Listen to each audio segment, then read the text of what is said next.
Graças e paz, irmãos. Vamos abrir as nossas Bíblias no livro do profeta Joel, capítulo de número 2. Hoje nós faremos a leitura que vai a partir do versículo de número 18 até o versículo de número 27. Diz assim, Joel 2, 18. Então o Senhor se mostrou zeloso da sua terra, compadeceu-se do seu povo, e respondendo-lhe disse: Eis que vos envio o cereal e o vinho e o óleo, e deles sereis fartos, e vos não entregarei a mais ao opróbrio entre as nações. Mas o exército que vem do norte, eu o removerei para longe de vós, lançá-lo-ei em uma terra seca e deserta. Lançarei a sua vanguarda para o mar oriental e a sua retaguarda para o mar ocidental. Subirá o seu mau cheiro e subirá a sua podridão, porque agiu poderosamente. Não temas, ó terra, regozija-te e alegra-te, porque o Senhor faz grandes coisas. Não temais, animais do campo, porque os pastos do deserto reverdecerão, porque o arvoredo dará o seu fruto, a figueira e a vide produzirão com vigor. Alegrai-vos, pois, filhos de Sião, regozijai-vos no Senhor, vosso Deus, porque Ele vos dará em justa medida a chuva, fará descer como outrora a chuva temporã e a serôdia. As eiras se encherão de trigo, e os lagares transbordarão de vinho e de óleo. Restituí-vos-ei os anos que foram consumidos pelo gafanhoto migrador, pelo destruidor e pelo cortador, o meu grande exército que enviei contra vós outros.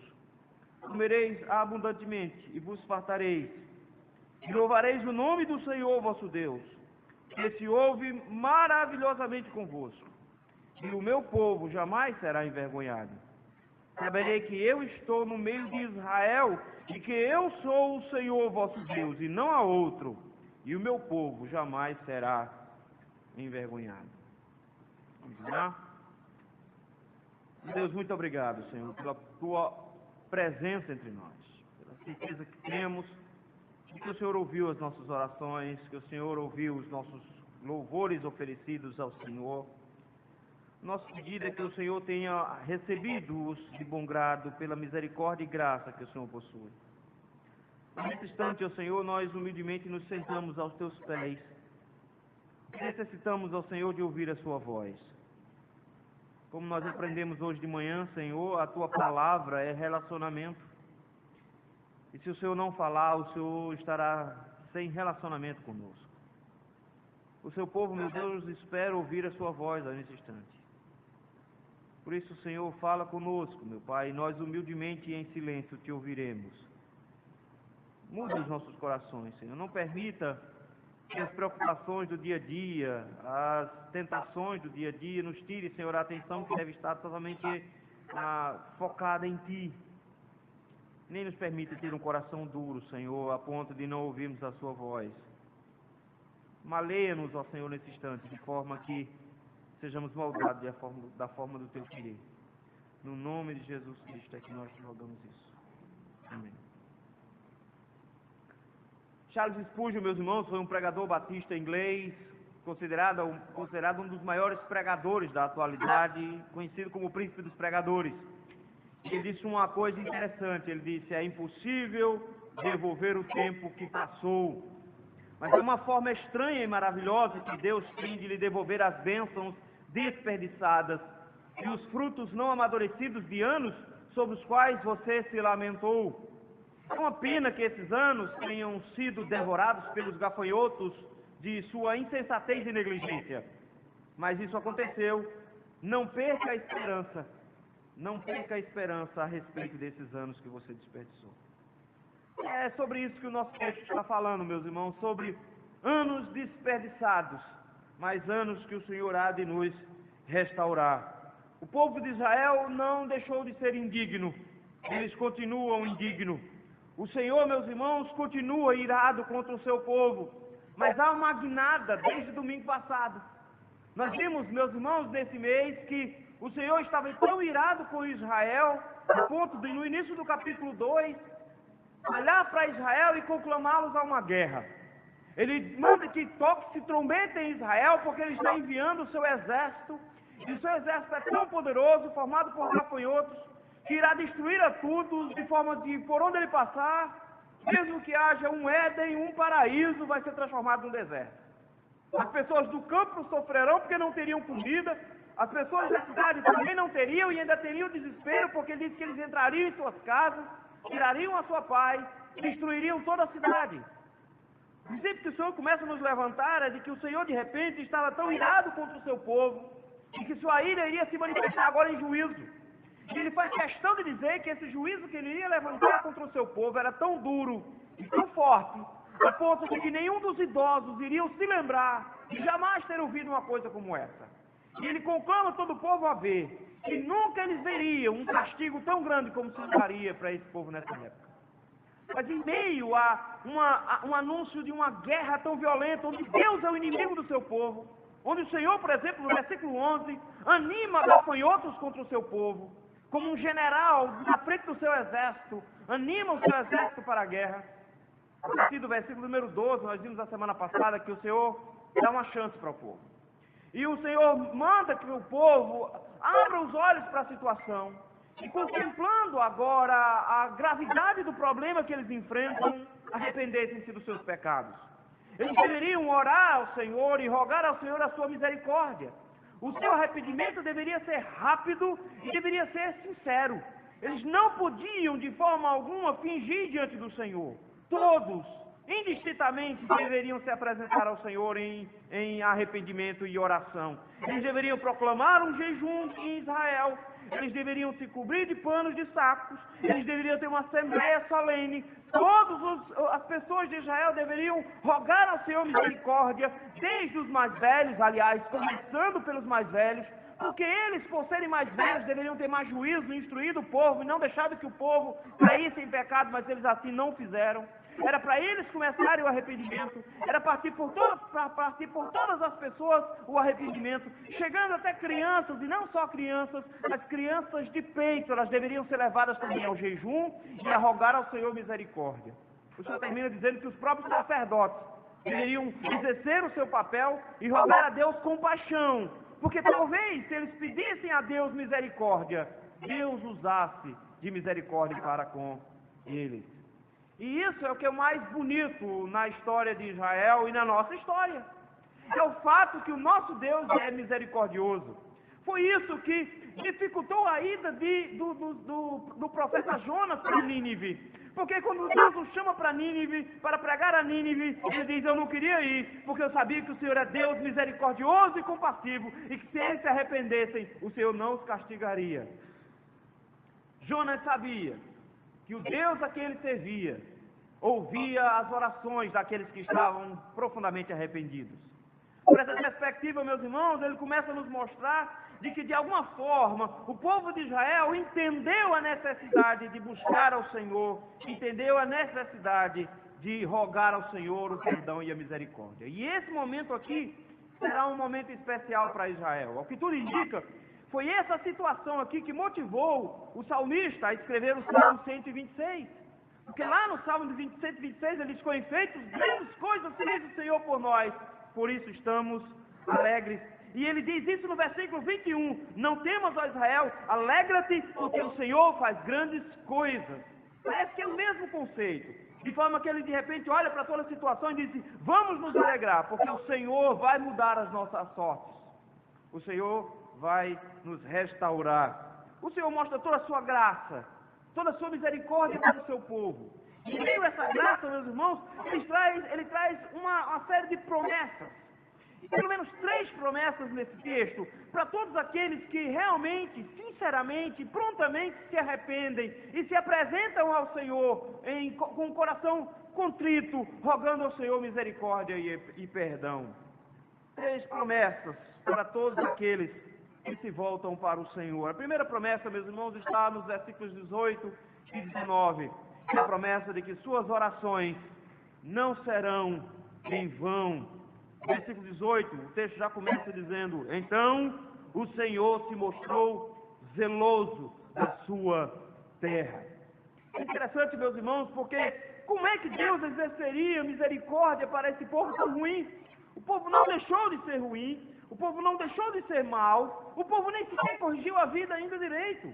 Mas o que eles fizeram foi, no versículo anterior, os sacerdotes juntos com o povo oraram e rogaram ao Senhor por misericórdia. Eles pediram a Deus que o Senhor tivesse compaixão, se lembrasse da herança deles, e que no final das contas, se ele destruísse a Israel, era o nome dele que estaria sendo afetado. De repente, o Senhor, versículo de número 19, nos diz que o Senhor se mostrou zeloso. Mas o Senhor se mostrou zeloso, meus irmãos, não pela piedade do povo, porque o povo era mau, porque o povo era pecador. Ele não se mostrou zeloso com base na boa intenção que havia no coração dos homens, mas ele se mostrou zeloso pelo fato de que aquele era o seu povo, aquele era o povo a quem ele tinha dado um nome, eram os seus eleitos. Por isso mesmo o texto diz que ele é zeloso pela sua terra. De repente ele olha para aquela situação e diz: ainda que essa terra tenha sido profanada pela perversidade desses homens, Deus consagrou essa terra para o seu próprio nome, e por amor à sua própria palavra, e por amor à sua própria promessa, Deus começa a nos mostrar, meus irmãos, de que ele agora toma uma atitude diferente, porque ele agora vai poupar esse povo. Veja, em versículo 18 ele diz: compadeceu-se do seu povo. O Senhor olha para toda aquela situação, o povo agora arrependido, rogando ao Senhor misericórdia, e por amor ao seu próprio nome, não por causa do povo, que o povo é mau, mas por amor à própria promessa que ele tinha feito, pelo juramento que ele fez a Abraão, pelo amor que ele tem pelo seu próprio nome, o zelo que ele tem pela sua própria terra. O texto chega de repente e diz que o Senhor se compadeceu, ele exerceu misericórdia a esse povo. Isso nos mostra, meus irmãos, de que a oração que o povo fez surtiu um efeito magnífico, porque ao rogarem por misericórdia de Deus, arrependidos, pedindo ao Senhor perdão, o texto já inicia no versículo 18 dizendo: e o Senhor teve sim compaixão deles. O que eu acho mais bonito nesse texto é que o Senhor não fica dando exigências extras para que ele possa executar a sua misericórdia.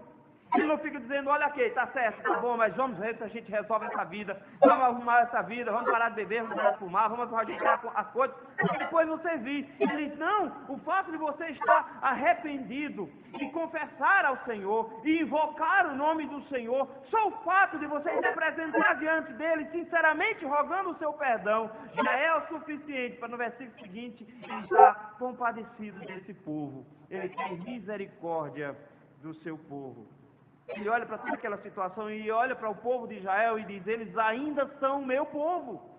Ele olha para o seu povo, meus irmãos, como quem um pai olha para o filho, e ao ver esse filho maltratado, não consegue se conter, a não ser acolher esse filho nos braços. Ele olha como um marido, olha para sua esposa sendo maltratada, e não consegue se conter, a não ser socorrer a sua esposa. O texto diz que no momento que esse povo se humilha na presença do Senhor, o Senhor os ouve e o Senhor os perdoa imediatamente. É bonito porque Salomão disse isso quando estava inaugurando o templo. Ele disse que se o meu povo, que se chama pelo meu nome, se humilhar e orar e me buscar e se arrepender dos seus caminhos maus, nota que ele dá uma lista inteira de como o povo deve se portar. Ele dizia: e então eu ouvirei dos céus, curarei a sua terra, sararei a sua terra, perdoarei os seus pecados. O Senhor de repente olha para o seu povo em humildade, em humilhação, chorando e rogando para o Senhor, ao Senhor por perdão. Ele não consegue se conter, a não ser apresentando agora a sua graça e a sua misericórdia. O povo pediu perdão, o Senhor concedeu perdão no versículo 18. Veja aí que coisa bonita, versículo 19. Ele diz: eu vou restaurar tudo. Eu acho que interessante, meus irmãos, é que Deus consegue perdoar a ponto de não guardar mágoas. E o texto diz que após isso, após ele conceder o perdão para o povo, ou seja, ouvindo as orações de arrependimento do povo, o texto diz, versículo 19, de que ele vai agora atender ao pedido do povo. E a forma como ele faz isso, meus irmãos, é que O Deus que estava extremamente irado, no texto um pouco antes, agora é o Deus extremamente generoso, no versículo de número 19. Ele diz, respondeu-lhes, eis que vos envio o quê? Cereal, e o vinho, e o óleo, e dele sereis fartos.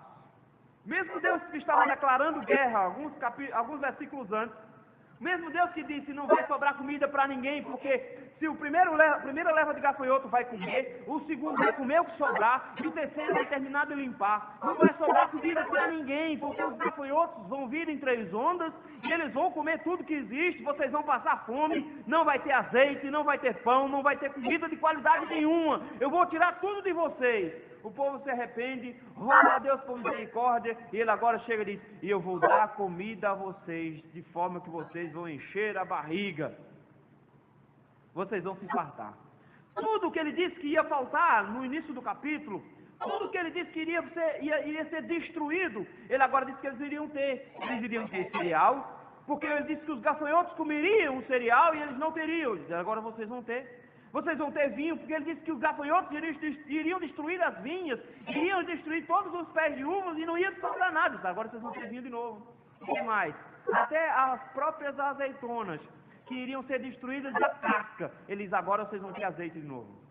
Vocês vão ter tudo de volta. Mas não vão ter pouco, vocês vão ter muito, vocês serão fartos. E que mais? E eu não vos entregarei mais ao opróbrio entre as nações. Ou seja, eu não vou mais humilhar vocês na frente das pessoas. Eu não vou mais humilhar Israel diante das pessoas. O Senhor está disposto a humilhar Israel diante do mundo inteiro. E Ele iria fazer isso. Mas quando o povo rogou ao Senhor misericórdia, rogou para o Senhor perdão, o Senhor o perdoou de uma forma tão grandiosa, que Ele não só impediu que tudo aquilo acontecesse, mas garantiu a esse povo uma restauração completa e total, a ponto que ele diz, vocês não vão passar vergonha mais. Ele repete isso várias vezes. Ele repete isso, por exemplo, no versículo 26, quando ele diz, o meu povo jamais será envergonhado. Ele repete no versículo 28, na última frase, e o meu povo jamais será envergonhado. Era para que o povo de Deus soubesse de que o Senhor não permitiria que os ímpios, que os inimigos de Israel, tripudiassem em cima de Israel, depois de Deus ter destruído o seu próprio povo. Ele diz, eu vi a oração de vocês. Eu vi quando vocês clamaram a mim por socorro. Essa estrutura que Deus usa aqui, meus irmãos, é a única estrutura possível para que nós entendamos quais são as graças do Senhor. Porque os crentes gostam desse texto aqui. Com certeza alguém já te deu aquela palavra de bênção, que incluía algum desses versículos aqui do tipo, não temas, ó terra, regozija-te e alegra-te. Com certeza alguém já te deu uma palavra dessa. E você lá, recebo. Mas não é possível receber uma palavra dessa, sem primeiro receber a palavra do início do capítulo 2. Esse é o processo. O Senhor olha para nós e diz, vocês estão em pecado. O seu pecado é profundamente odioso a mim. Eu estou irado contra vocês. E vocês serão destruídos prontamente. Aconselho que vocês me invoquem, me busquem, roguem perdão, porque pode ser que eu ainda te escute e te perdoe. E aí quando o povo de Deus roga misericórdia, roga perdão, Deus prontamente olha para esse povo e diz, eu agora vou restaurar você em uma situação melhor do que você tinha antes. Mas essa restauração só acontece depois que o povo entende que está em plena destruição, entende que está em pleno pecado, com a guerra na sua porta, que precisa humildemente e sinceramente rogar misericórdia ao Senhor. Somente quando o povo de Deus ora de forma sincera e penitente, é que Deus se apresenta gracioso e misericordioso ao ouvir as suas orações. Eu e você somos da mesma maneira, meus irmãos. Precisamos igualmente reconhecer o nosso estado de pecado. Que nós não estamos numa situação bem simples, não. Que cada um dos nossos pecados, cada um deles eram suficientes para nos mandar para o inferno por toda a eternidade. Que o Senhor se ira por cada uma das mentiras que nós contamos, por cada um dos pecados mesquinhos e pequenos que nós praticamos. O Senhor se ira por cada falsidade que nós praticamos. O Senhor se ira por cada quebra da sua lei que nós praticamos. Ele está irado contra nós. E Ele fica olhando para nós e nos dando uma chance, dizendo, arrependa-se dos seus pecados. Ele nos disse isso hoje à noite. Não sei se você fingiu na hora que estava orando nessa hora. Mas o Senhor estava dizendo, está na hora de você sinceramente rogar a misericórdia. E para todos aqueles que invocam o nome do Senhor, para todos aqueles que rogam o perdão do Senhor, o Senhor é fiel e justo para nos perdoar os pecados e nos purificar de toda a injustiça, porque todo aquele que invocar o nome do Senhor será salvo. O Senhor escuta as nossas orações, mesmo quando nós estamos em pecado. Quando nós sinceramente rogamos ao Senhor misericórdia, Ele não consegue conter a sua mão em executar da sua misericórdia. Essa é a promessa que Ele nos dá. As nossas orações não são em vão. A segunda promessa, meus irmãos, que o texto nos dá para todos aqueles que se voltam para o Senhor, é que não há motivos agora para ficar com medo, não há motivos para temor. Versículo de número 20 até o versículo número 22, ele diz que havia diante de Israel um grande exército posto, não só o exército dos gafanhotos que iriam destruir a Israel, e a fome iria assolar Israel, mas havia agora também diante de Israel o exército assírio pronto para atacá-los. Talvez pela forma como eles estavam debilitados, isso facilitaria em muito a entrada da Assíria aqui. E o texto de repente mostra, parece que a imagem de Senaqueribe aproximando o seu exército do Mar Morto, preparando-se para atacar Israel com um grande exército, tão poderoso a ponto de juntar o Mar Mediterrâneo ao Mar Morto, todo esse exército na frente do Senhor, e o Senhor olha para esse exército e diz, não precisam ficar assustados. Mas como não? A coisa que o Senhor mais fez no início do capítulo 2 foi fazer o povo ficar assustado. O que Deus mais fez no início do capítulo 2 foi dizer, fiquem apavorados, porque o que vem por aí é feio, e vocês, é tão feio que vocês nunca viram um negócio tão feio quanto isso. A destruição que eu vou provocar, nenhum dos seus idosos jamais viu. Vocês vão saber exatamente qual é o tamanho do peso da minha ira. Eles estavam assustados.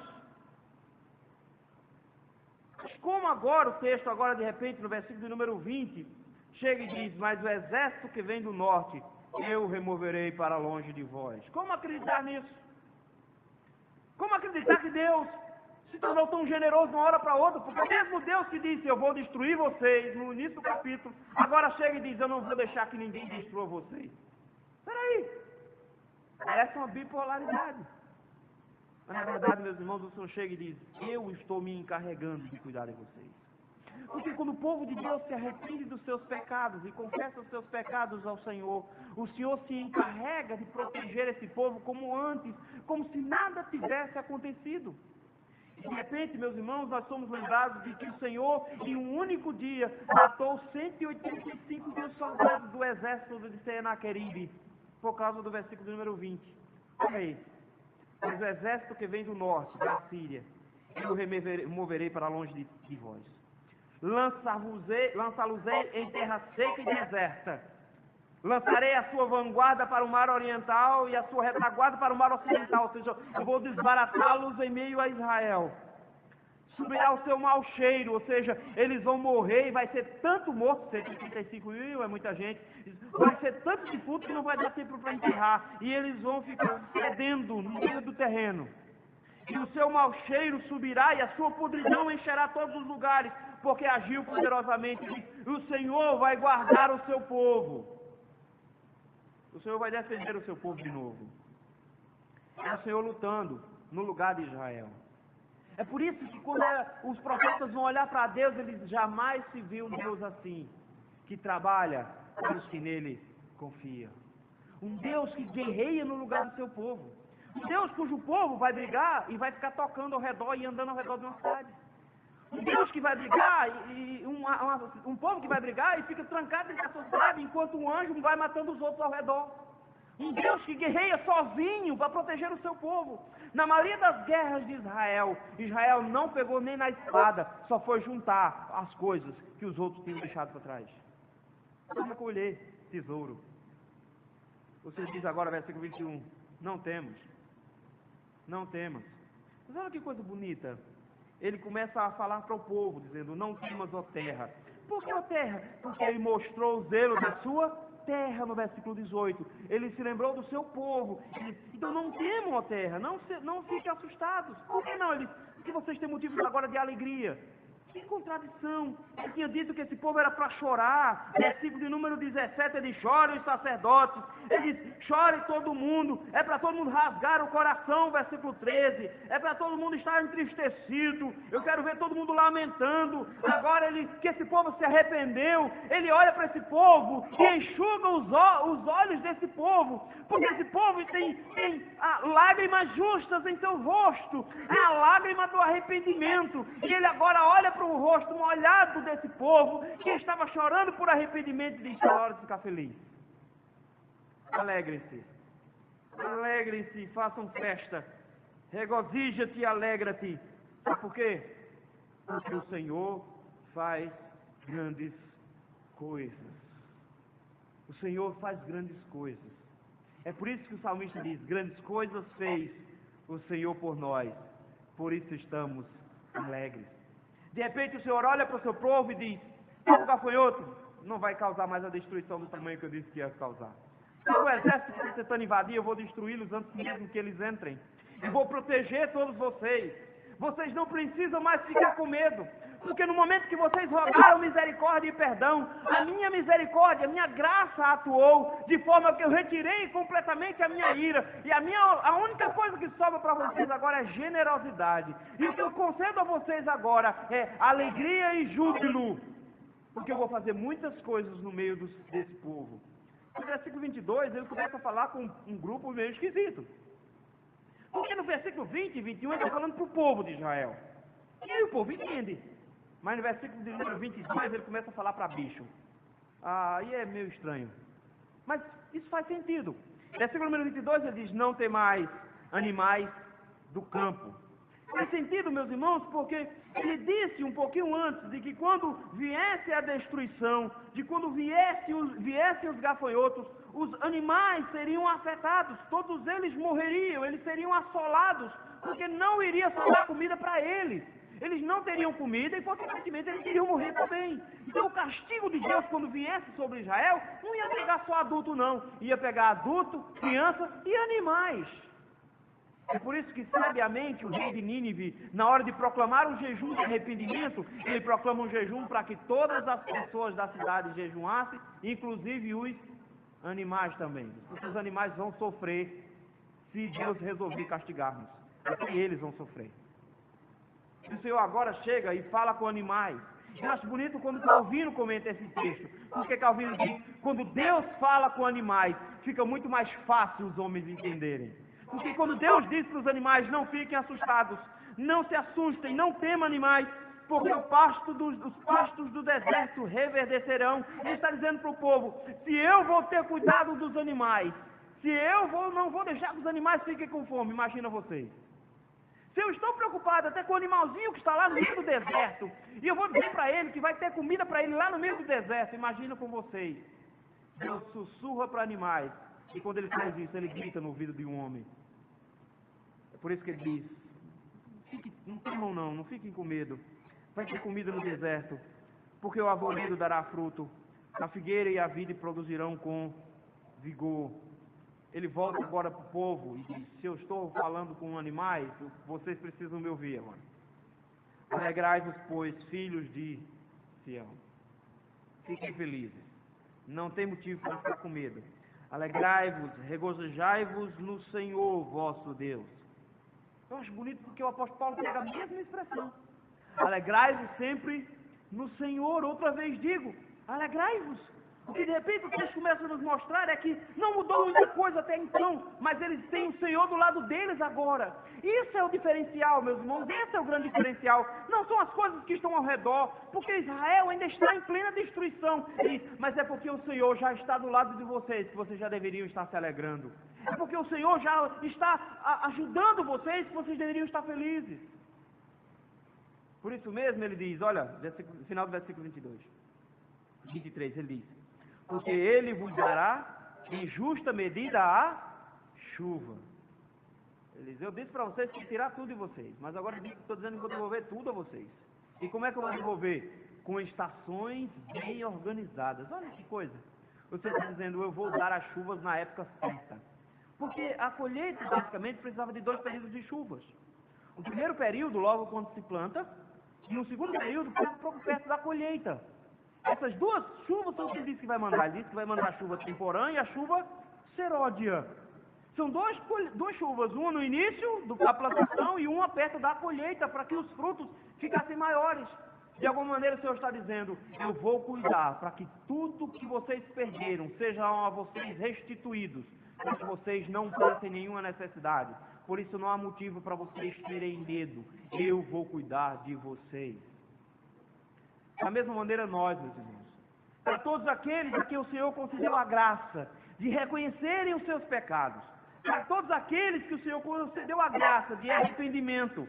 Para todos aqueles que o Senhor concedeu a graça de buscarem ao Senhor em oração após o seu arrependimento. O Senhor concede a bênção deles compreenderem, deles entenderem de que o Senhor ouviu as suas orações. E quando o Senhor ouviu as suas orações, o Senhor se compadeceu deles. E que esse compadecimento do Senhor não traz de forma alguma rancor. Que eles agora não precisam mais ficar com medo de Deus. Afinal de contas, todos nós fomos reconciliados com Deus. O apóstolo Paulo nos diz isso lá no capítulo de número 5. Que diz, justificados, pois, mediante a fé, temos paz com Deus. Porque antes nós éramos inimigos, nós éramos ofensores do Senhor, mas por causa de Jesus Cristo, ao rogarmos ao Senhor o seu perdão, o Senhor agora se torna o nosso protetor, Ele está agora ao nosso lado. Eu não preciso mais temer o inferno, eu não preciso mais temer nada. É por isso que Paulo tem até uma musiquinha para dizer onde está a morte, a tua vitória, onde está a morte, o teu aguilhão. Ele diz, porque nada, absolutamente nada poderá nos separar do amor de Deus que está em Cristo Jesus, porque nem morte, nem vida, nem anjos, nem principados, nem coisas do presente, nem do porvir, nem poderes, nem altura, nem profundidade, nem qualquer outra criatura poderá nos separar desse amor. Não há por que temer. A todos aqueles que buscam ao Senhor em arrependimento e rogam a Ele a misericórdia, o Senhor diz, vocês não precisam ficar assustados. O inferno não é mais assustador para os crentes, não porque os crentes são arrogantes, mas porque o Senhor já garantiu a eles os céus, e eles confiam no Senhor, eles se alegram sabendo que irão para os céus, mesmo ainda vivendo em vidas difíceis aqui na terra. Vidas difíceis aqui na terra. O crente não tem mais medo da morte, porque a morte para o crente deixou de ser algo assustador para se tornar algo desejável. O meu desejo é partir e estar com Cristo, o que é incomparavelmente melhor. O mundo tem medo da morte. Os crentes desejam abraçá-la para encontrar o Senhor depois. Não tem mais por que ter medo. Não existe mais por que temer. Para todos aqueles que se voltam para o Senhor promete nunca mais ter medo. E mesmo que nós estejamos com os rostos cheios de lágrimas, por causa dos nossos pecados, por causa da dor em nosso coração de termos transgredido a lei do Senhor, Ele nos garante lá no livro de Apocalipse que Ele enxugará dos olhos toda a lágrima. E no final Ele nos confortará, nos consolará na certeza de que fomos perdoados. Não precisamos ter medo de mais nada. O que nos leva, meus irmãos, a uma última promessa aqui no texto. Uma última promessa para todos aqueles que se voltam para o Senhor. Ele promete que haverá alegria, terá alegria da bênção divina no final, versículo número 23. Ele continua aqui dizendo, alegrai-vos, pois, filhos de Sião, regozijai-vos no Senhor vosso Deus, porque Ele vos dará a justa medida, e trará a chuva temporã e a seródia. E de repente, no versículo 24, Ele dá aquilo que o povo de Israel mais entende, mais facilmente entende. Eu sei que a gente pode olhar para o texto dizendo, mas como é que Deus fala sobre bênçãos físicas, bênçãos de prosperidade, quando Ele deveria estar falando de bênçãos de salvação? É a forma mais prática do Senhor mostrar para Israel de que o Senhor estava concedendo a esse povo agora a alegria de ter a bênção do Senhor de volta. Ele oferece a esse povo aquilo que o povo naquele momento não precisava. Por isso que mesmo que ele diz, versículo número 24, as eiras se encherão de trigo. Nota que ele não está dizendo que vocês vão ter uma boa colheita. Não, ele está dizendo que vocês vão ter a melhor de todas as colheitas. Porque o lugar onde vocês guardam trigo vai ficar cheio. Não só isso, os lagares transbordarão de de vinho. O lugar onde vocês pisam vinho, meu irmão, vai sobrar espaço, vai faltar espaço, porque vocês pisando uva e ela transbordando de tanto suco que vem de dentro. Mas olha que eu acho interessante, versículo número 25. Eu sei que o pessoal fica tomando posse, né? Mas não toma posse agora não. Deixa eu terminar. Versículo 25. Restituir-vos-ei o quê? Os anos que foram consumidos pelo gafanhoto migrador, pelo destruidor e pelo cortador. Ele olha para o povo e diz: grande foi a destruição que eu causei no meio de vocês. Maior será a restauração que eu vou produzir no meio de vocês. Por mais que vocês tenham sido arrasados, eu vou trazer uma prosperidade para Israel tão grande, mas tão grande, que eu vou dar a vocês uma situação melhor do que a que vocês tinham quando eram antes. Porque todo aquele período que vocês viveram longe de mim, vocês desperdiçaram todos os recursos que eu dei a vocês. Todas as bênçãos que vocês tinham, vocês desperdiçaram e não aproveitaram absolutamente nada. Agora que vocês tiveram seu relacionamento reatado comigo, ele diz: eu vou restituir o que você perdeu. Davi entendeu isso de maneira muito plena, quando ele diz: restitui-me a alegria da tua salvação. Sara os ossos que esmagastes. Ele entendeu que o que o Senhor está falando, meus irmãos, é muito mais do que ter aquele carro que você perdeu, ou aquela casa que você perdeu, alguma coisa do tipo. Ele disse: não é isso não, porque o gafanhoto não é o cartão de crédito, é outra coisa. O princípio que ele coloca aqui é: não, meu irmão, na hora de você compreender que o Senhor transformará a sua vida após o arrependimento em uma vida muito melhor, mas tão melhor, a ponto de que o seu arrependimento vai continuar, de não ter feito isso antes, de não ter mudado de vida antes. Eu acho interessante quando você encontra pessoas cuja vida foram muito dissolutas e se entregaram ao Senhor. Eu converso com alguns deles e uma das frases que sempre se repete na boca dessas pessoas é: se eu soubesse o quanto servir ao Senhor é prazeroso e como Deus é generoso comigo, eu não teria vivido a minha vida do jeito que eu vivi. Eu teria, com certeza, tomado essa decisão muito antes, lá no início, e não teria tentado aproveitar a vida com todas as desgraças e pecados como eu fiz. Olha o que eles estão dizendo. Eles estão dizendo que nós desperdiçamos todos os nossos anos enquanto estamos em pecados. E tudo isso é devorado pela nossa vida, porque nossa vida se estraga e se destrói quando estamos em pecados. Mas no instante que nós nos arrependemos, o Senhor nos restaura uma sorte tão maravilhosa e tão bondosa, a ponto que nosso estado, depois do arrependimento, é infinitamente melhor do que o que era antes do arrependimento. O Senhor diz: eu vou restaurar vocês. Eu vou restaurar, porque não vai haver mais exército para destruir vocês. Versículo 26, ele diz: vocês vão comer abundantemente, vocês vão se fartar. Mas para que tanta comida e para que tanto bucho cheio? Versículo 26. O que é que o povo de Deus vai fazer agora? E louvareis o nome do Senhor vosso Deus. De repente ele olha para o povo e diz: vocês precisam agora ter a alegria da bênção de Deus. Porque vocês foram perdoados pelo Senhor, e ao serem perdoados pelo Senhor, a sua oração foi ouvida, e vocês foram alvos da misericórdia dEle. E vocês tiveram então agora o prazer de saber que o Senhor está os protegendo, vocês não precisam mais ter medo. E ao saber que o Senhor está os protegendo e cuidando de vocês, vocês agora devem se alegrar nele. Louvem a Ele. Esse é o motivo dos crentes estarem nos céus. Esse é o motivo de louvores dos céus. Esse é o motivo dos crentes cantarem, mesmo quando estão em pleno desespero. Esse é o único motivo que os crentes possuem para continuar louvando a Deus, mesmo que tudo esteja dando errado. É porque eles possuem a bênção inefável do Deus misericordioso, que ninguém pode tirar deles. Eles possuem a própria presença do Deus. E porque possuem a presença de Deus, olha que coisa bonita, ele diz: se houver, esse Deus que se ouve maravilhosamente convosco, e o meu povo jamais será envergonhado.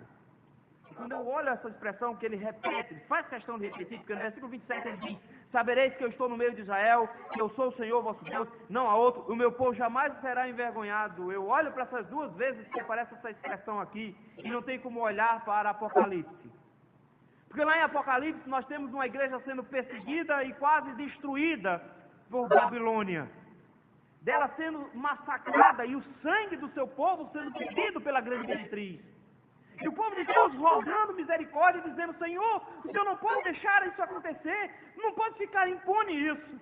E no final das contas o Senhor se levanta dizendo: porque o meu povo não ficará, não sofrerá vexame.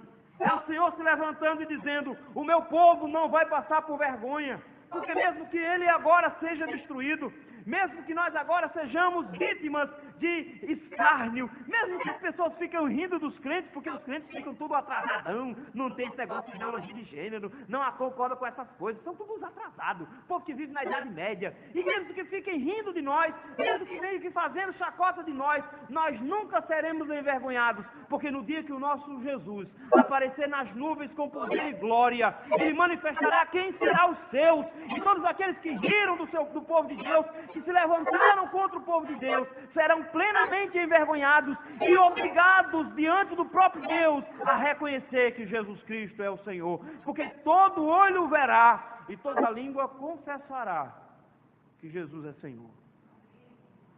O povo de Deus não vai passar vergonha, pelo menos não para sempre. O Senhor vai exaltá-los no final. E quando nós formos nos encontrar com o Senhor, isso é belíssimo, meus irmãos. Ele não vai ficar lá de cima dizendo: vem gente. Ele diz: não. Ele nos diz que os que estiverem vivos serão transformados. Os mortos ressuscitarão primeiro glorificados. Todos juntos se achegarão nas nuvens a Jesus que está lá. Fazendo o quê? Esperando o seu povo, porque ele não vai entrar sem ser muito bem anunciado. E ele não vai entrar sozinho, porque os anjos estarão do lado dele, mas ele quer entrar com a igreja. Será conosco ao redor que ele vai entrar. Não serão com os seus anjos. Os anjos estarão ao redor, mas ele vai esperar cada um dos seus servos estar do lado dele nas nuvens, para que ele faça a sua entrada triunfal. Nós não seremos envergonhados de maneira alguma. O que nos alegra é que esse dia já chegou. O texto diz: sabereis que eu estou no meio de Israel. Como é que eu sei que o Senhor está no nosso meio? Porque lá em Belém, de Judá, nasceu um garoto cujo nome é Emanuel, que significa Deus conosco. E o Verbo se fez carne e habitou entre nós. E ele disse para mim e para você: o Deus conosco, que se fez carne e habitou entre nós, diz: e eis que estarei convosco todos os dias, até a consumação dos séculos. O Deus de Israel está conosco. Essa é a nossa bênção. A nossa bênção não são coisas. A nossa bênção é presença. A nossa bênção é companhia. É saber que não tem nenhuma arma que me afaste de Deus. É saber que não tem nenhuma tortura que me afaste de Jesus Cristo. É saber que não tem sofrimento que me tire ele do meu lado. Não tem nenhum tirano na terra que consiga afastar Jesus de mim. Não é possível. Ele estará para sempre conosco. Eu não serei jamais envergonhado. Não serei envergonhado. Ele vai estar comigo o tempo inteiro. Eu tenho uma bênção que nenhum ímpio sabe o que é. Eu tenho uma bênção de Jesus morar dentro de mim. Essa é a nossa bênção, meus irmãos. Essa é a promessa que Ele nos dá. É isso que Ele vai falar a partir do versículo número 28, quando nós formos estudar o mês que vem. O Senhor vai habitar em nós. E quando Ele habitar em nós, e Ele está habitando, nós teremos a presença dEle o tempo todo conosco. O Senhor nos dá a maior bênção que nós poderíamos imaginar. Eu sei, meus irmãos, que foi doloroso ouvir o Senhor dizendo: eu estou irado com vocês. Eu sei que foi doloroso o Senhor dizendo: chorem e se arrependam, para que eu exerça misericórdia. Mas é maravilhoso ver a graça do Senhor se manifestando diante de nós. E o Senhor nos mostra, meus irmãos, hoje, de que o Senhor ainda mantém a sua graça. Se você se arrependeu dos seus pecados, se você confessar os seus pecados ao Senhor, Ele é fiel e justo para lhe perdoar os pecados e lhe purificar de todas as injustiças. Se você hoje, humildemente e sinceramente, rogar ao Senhor por perdão, o Senhor vai exercer a sua maravilhosa graça, e ao exercer a sua graça, Ele ouvirá a sua oração, e não vai deixar para a semana que vem. Ele agora mesmo te garante o perdão, agora mesmo te garante a reconciliação. Ele vai ter compaixão de você agora, e Ele vai restaurar a sua sorte hoje. A salvação não será para amanhã, não será uma providência que Ele vai tomar. Ele garante que todos aqueles que confessarem os pecados a Ele, Ele garante perdão imediato e incondicional. O Senhor nos dá a graça, meus irmãos, de ouvir as nossas orações. E quando Ele escuta as nossas orações e nos perdoa, nós não temos mais que ter medo de nada. Mesmo que Satanás, com todo o inferno, se levante contra a igreja do Senhor, e mesmo que ele destrua o nosso corpo e nos queime vivos, mesmo que ele nos mate, nos maltrate e nos torture, não há por que temer, porque o Senhor está conosco todos os dias, e no final das contas, Ele nos garante a vida eterna, de forma de que a nossa história está muito bem escrita, e o meu final é maravilhoso. Como é que é ficar com medo? Ele me garante a maior de todas as bênçãos, que não são coisinhas da terra, não são coisas da terra que você adquire hoje, amanhã se estragou, você já fica chateado. Não, não são coisas da terra. Ele te garante a presença dele por toda a eternidade, a companhia dele em você por toda a eternidade. Ele te garante a presença dele no meio do seu povo, para sempre. Essa é a nossa bênção. Essa é a nossa alegria. Essa é a promessa que Ele nos dá para todos aqueles que se arrependem. A igreja do Senhor não é definitivamente uma comunidade de gente perfeita, de gente certinha, mas é uma comunidade que sabe se arrepender.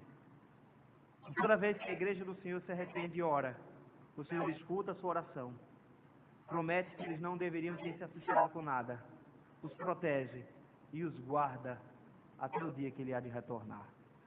Que possamos, ó, meus irmãos, confiar nessa maravilhosa graça. Confiar nesse Senhor, que nos garante que no final, o nosso segundo estágio